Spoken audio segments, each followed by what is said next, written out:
Let me ask you all a question. If for 80% of somebody's life, they had been taught to adhere to one rule and one rule only, could we then expect them to completely alter their life's philosophy, after being exposed to a completely different set of teachings, for a mere 1% of their lifespan? See, in order for us to try and gauge just how evil Omni-Man is, assuming the conclusion we come to is that Omni-Man is in fact evil, we first have to try and understand, and then answer this dramatic question, as if Omni-Man were to have been brainwashed since birth, into believing in a certain set of ideals, could we then blame him for not changing those ideals, after coming into contact with, let's say, better ones, for the last 1 or 2% of his life? Raised on the planet Viltrum for the first 500 years of his life, Omni-Man grew up in a society where weakness was punishable by death, and only the strong could survive. He was taught that he and his people were the best of the best, and that his goal in life was to save other planets from, well, essentially themselves, by bringing them under the rule of Viltrum, as they believed themselves to be the pinnacle of evolution, and so they should be the ones to rule the universe. Very similar to the whole Aryan race thing, Hitler had people trying to believe during World War II that the Aryans were by far the most superior race, and therefore they should be the ones to rule the world, saving everybody from their own inevitable destruction. Now I'm sure that little synopsis/comparison of the Viltrumites and Nazis has more than likely already answered another important question. Are the Viltrumites and their ideals evil? Yes. If you believe yourself to be superior to another individual, and their experiences on Earth to be inferior to yours, simply because you're smarter and stronger than them, then yes, 9 times out of 10 you're more than likely an evil individual. And the Viltrumites have taken this one step further, by actually destroying their own planet and its inhabitants, simply to be left with a society where only the strongest of the strong exist, which you'll actually find to be counterproductive to the evolution and survival of your own species. However, I'll save this explanation for another video. Now, a good question to ask ourselves, and by far the most important moral question we were left with at the end of Season 1, is why does Omni-Man spare Mark? If he were to truly believe himself to be superior to his son in every way, why care? Why care about taking the life of a creature inferior to you? You've been doing it all your life. Why care now? And no, the answer isn't as simple as, well, it's Nolan's son so it's different, as he wouldn't have saved the aliens he saved in Season 2 if that were to be the case.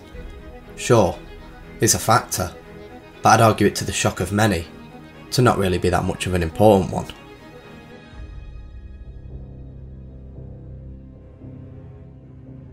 Now, a great way to explain the answer to this question would be by comparing the idea of human superiority, i.e., humans being superior to, say, animals, to Omni-Man's belief that humans are inferior to his own species, as the two really aren't that different when you come to think of it. See, when you live with humans for decades, get to love them, know them, be amongst them, you soon come to realise that all the things that make you different are irrelevant, as at the end of the day, you both still possess 2 key traits: the ability to suffer and the ability to feel. People can claim they don't care about animals all they want, but they still instinctively flinch when they see a video of a dog being beaten, as despite the differences between them and a dog, it doesn't change the fact that you yourself knows what pain feels like, and you know that dogs feel pain. Omni-Man was taught that because he was smarter and stronger, he's therefore superior to others. However, what he doesn't realise, or at least fails to take into account, is that we're actually dependent on other species to survive. We need animals in order to eat, and because we need them, it only makes sense for us to care about them. Empathy isn't a weakness, as it's literally in our genes. And this is what Omni-Man struggles to realise during Season 2, as deep down he does actually care about those weaker than himself, however was taught from birth that the lives of anybody beneath him were there for the taking, So when these two conflicting principles collide, we can see it causing Omni-Man some serious inner turmoil. Why? Why do I care about them? They were weak, short-lived, barely a species. They shouldn't matter to me. That doesn't mean they should die. You don't understand! I'm not supposed to feel this way! How is this better? This is how you should have felt on Earth.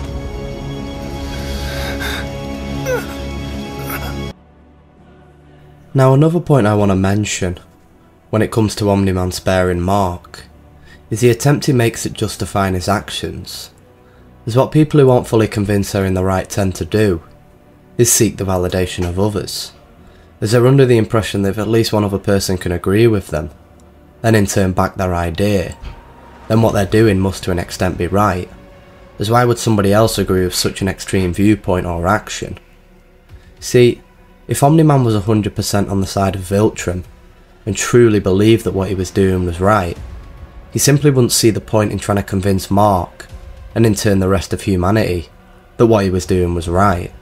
As if one was so sure of their own ideals, they wouldn't see the need in trying to convince others, as deep down they truly believed that what they were doing was right, regardless of what those around them thought. The reason people like Frag, or any of the other Viltrumites' beliefs are so set in stone, is because they haven't found themselves in a position where they felt like they've needed to justify their actions to somebody who not only believes them to be wrong, but also somebody they care about. Omni-Man doesn't want to kill Mark, as not only is he his son, but he's also a Viltrumite, and for those who have read the comic, you'll know why the preservation of each and every Viltrumite is essential, as there's actually only around 50 left in existence, therefore their goal of taking over the universe or galaxy isn't as easy as it's made out to be. Yes, the Viltrumites are all powerful, however if your army is so small that you're barely able to protect your own planet, then you're sure as hell going to struggle when trying to take over and rule others. Anyway, back to the point, which is that somebody like Frag hasn't found himself in a position where he's needed to try and justify his actions to somebody he isn't fully willing to kill, and because of this, his ideals are never questioned. There's no seed of doubt ever planted in his mind, as if you're only ever surrounded by those who believe that what you're doing is right, then why ever bother questioning it? However, because Omni-Man does find himself in a position where he's forced to question his ideals in front of somebody he isn't fully willing to kill, he's left to choose between the Viltrumites and a set of ideals he's silently been doubting for quite some time, or his son. What will you have after 500 years? You, Dad. I still have you.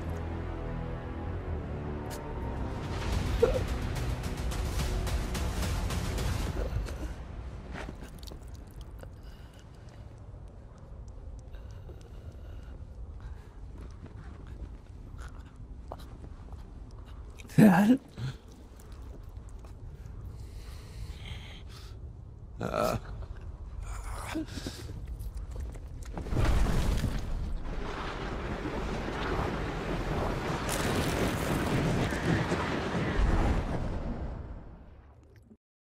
Now a final question we have to answer, in an attempt to answer the question posed at the beginning of the video, is whether or not Omni-Man carrying out the plans of Viltrum is evil.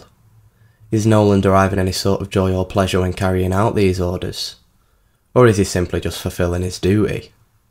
As asked by New York reporter Hannah Arendt during the war crimes trial of Nazi operative Adolf Eichmann, is it possible for one to do evil without actually being evil? And in the case of Omni-Man, the answer is See, prior to him nearly killing his son, Omni-Man doesn't look as if he feels any sort of way when committing the heinous acts he commits, regardless of whether or not those acts are for the perceived betterment of his people. To Nolan, it's simply just his duty. However, because as mentioned prior, deep down Nolan does actually have doubts about what he's doing being wrong, yet nonetheless still does it. The answer to this question is rather tricky. As we're shown in Season 2 of the show, that Nolan isn't afraid to fight against the Viltrumites and defy their orders, so we can't argue self-preservation to be the reason he commits the horrifying crimes he commits in Season 1, leaving us to now have to try and find out just how early on in the show Nolan does truly start having doubts. Because if he partially believes that his actions are evil, yet still commits the crimes he commits because he isn't fully sure about abandoning his duty, then I'd label Omni-Man as perhaps morally tormented, rather than the black and white evil we often label characters. And I'd argue this moment here to be the moment Omni-Man first doubts his beliefs. Mark, you have to scare him. Make him think you'll actually drop him. I can hear you! I don't know, that seems mean. All right, here, I'll show you. There, see? Now he'll tell me everything. Okay, but you're gonna catch him, right? Yeah, in a second. Yes, what Omni-Man does at the end of and throughout Season 1 is evil, and just because we understand a person's background and reasoning doesn't absolve them of committing evil acts, especially not the atrocious acts Omni-Man commits. However, the question we now need to ask ourselves is not is Omni-Man evil, but is can Omni-Man be redeemed? Are his crimes against humanity so horrific and unforgivable that no matter what he does next, he'd still be on the point of redemption? Or can we potentially understand why he did what he did, and forgive him if he now dedicates his life to saving those whose lives he himself has destroyed from any further Viltrumite harm? Now, I could go into heavy detail about how actually Omni-Man has already to an extent been redeemed.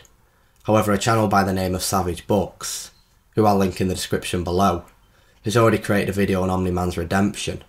So in order to answer this question, and truly understand Nolan's psychology, I highly recommend you watch this video on how world building saved Omni-Man. Anyway, I just want to thank you all so much for watching. Please make sure to like, subscribe and turn on post notifications, and I'll see you all in the next one. Peace!